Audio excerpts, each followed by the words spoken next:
Okay, I'm going to talk about it just a little bit before we do it. What you might learn here, I don't expect anybody who wasn't a wizard before they started this exercise to become one at the end of it. That's not the point.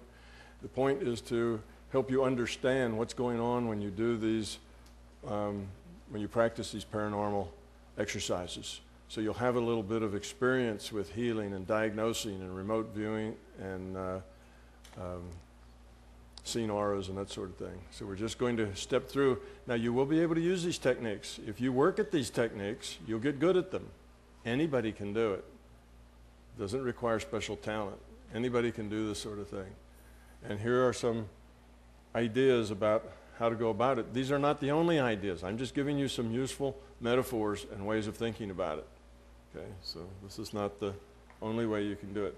Those of you who do this sort of thing, there are those of you in the audience, I'm sure, who are healers and who do this work routinely. This is going to probably be different than what you do. Don't struggle with that difference. Just let it go and experience this and see if maybe something new will pop out of the synthesis. Don't try to take what I'm telling you and force it into an old form. Just take it and do it and see what happens, and you get to the end of it, you can throw it all away if you want. But just see what happens with it. Okay. Hopefully you're going to learn to focus your intent effectively without the usual process and ritual. Now, meditation is a wonderful tool, but often our meditations become rituals. We get dependent on them. And you can convince yourself of that. If you learn to meditate, say, lying down. You always meditate when you're lying down. Well, then try to sit up in a chair and meditate. You'll find it's almost impossible. It's really hard to do. You learn to sit up in a chair and meditate, try to meditate lying down. You'll find it's really hard to do.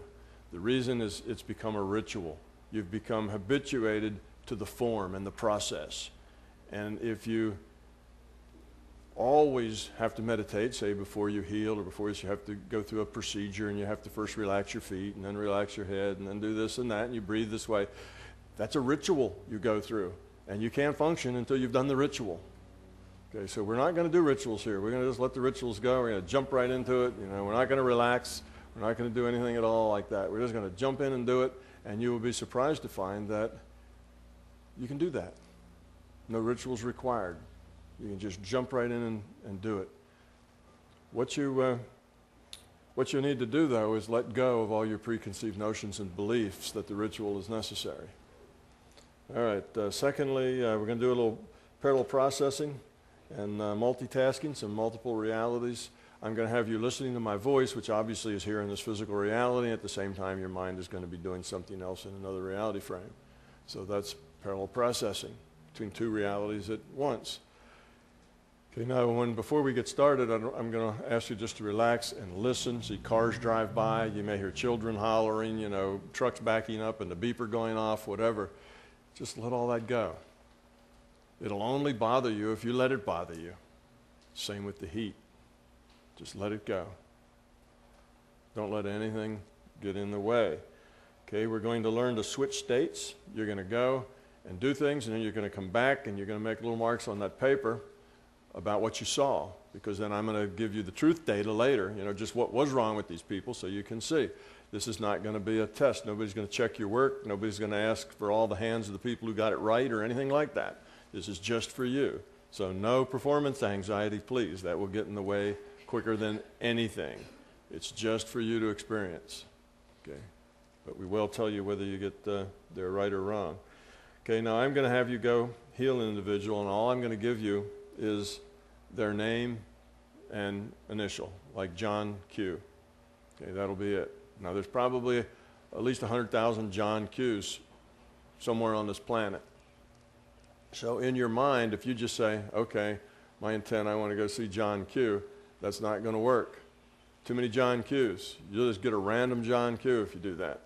You need to focus your intent. When I say, you know, when you're going to go look at the health body of John Q, it has to be the John Q that I'm talking about, that I have here, that something particularly is wrong with them. It's the John Q that's a part of this experiment. That's the John Q we're talking about. And that's enough. You see, that's a unique address. You don't have to, when you're healing, You don't have to lay on hands. You don't have to have a photograph. You don't have to have a lock of hair. You need none of that stuff. All of those are just tools to help you focus. None of that's important. But you do have to have a unique address. But you don't have to know who the John Q is. It could be Mr. X. That would work just as well. Go see Mr. X. But as long as it's the Mr. X that's part of this experiment, you know, whose health body wants you to go see, that's the Mr. X.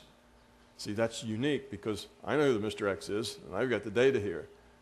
So that makes a unique connection. So you have to do that. Tool generation, we're going to use some tools. You're going to make up some metaphors. Basically, what we're doing is going to interact with the database. We're going to interact with these databases. We're going to go ask for data, and we're going to get data back, and we have to specify what we want precisely.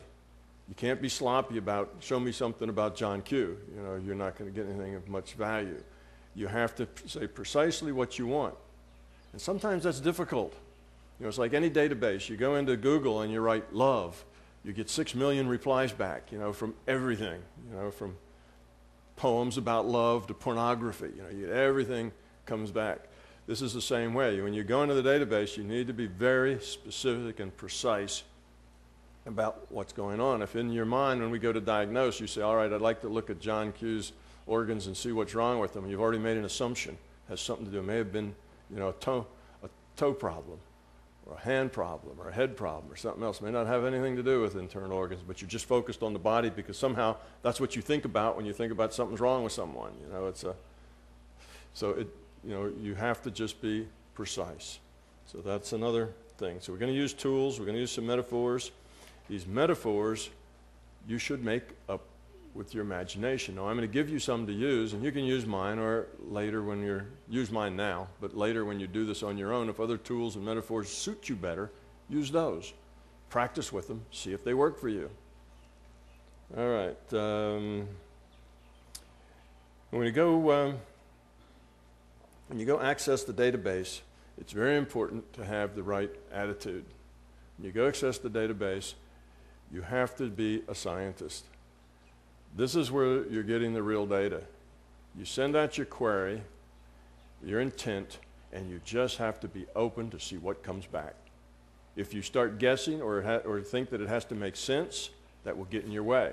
If something comes back and doesn't make any sense, that's all right. Go with that. Or ask again, but don't feel like you have to take something and make some sense out of it. You see, that's you prejudging what the answer is going to be like. If you prejudge, you're liable to get wrong. You just have to be the scientist. Okay, I'm asking for data. What comes? Don't expect anything. Just take whatever's there. Don't analyze it. Don't judge it. Just take it. If you're afraid that nothing will come, probably nothing will come. You see, just relax. Don't have the idea that you have to succeed at this, just that you're going to go along through the motions and see what happens. That's the best attitude to have.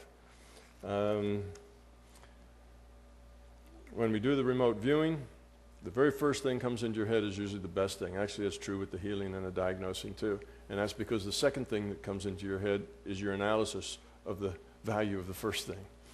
And that then gets you in trouble. Okay, we're going to do some,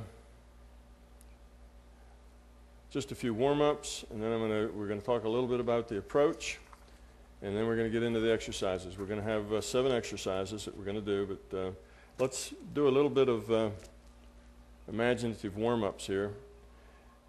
You can either close your eyes or you can keep them open. You can do whatever you want. I'm going to ask you to imagine some things, and when you imagine them, I want you to imagine them as fully as you can, all the senses. If you imagine that you're in a park, then I want you to feel the breeze. I want you to smell the flowers.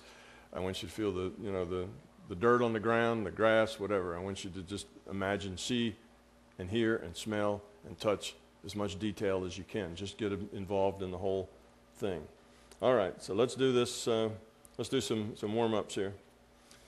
Okay, imagine that you're riding in a race car as a passenger. Take a high-speed lap around the track. I want you to smell the rubber, the gasoline, hear the engine. Take a high-speed lap around the track.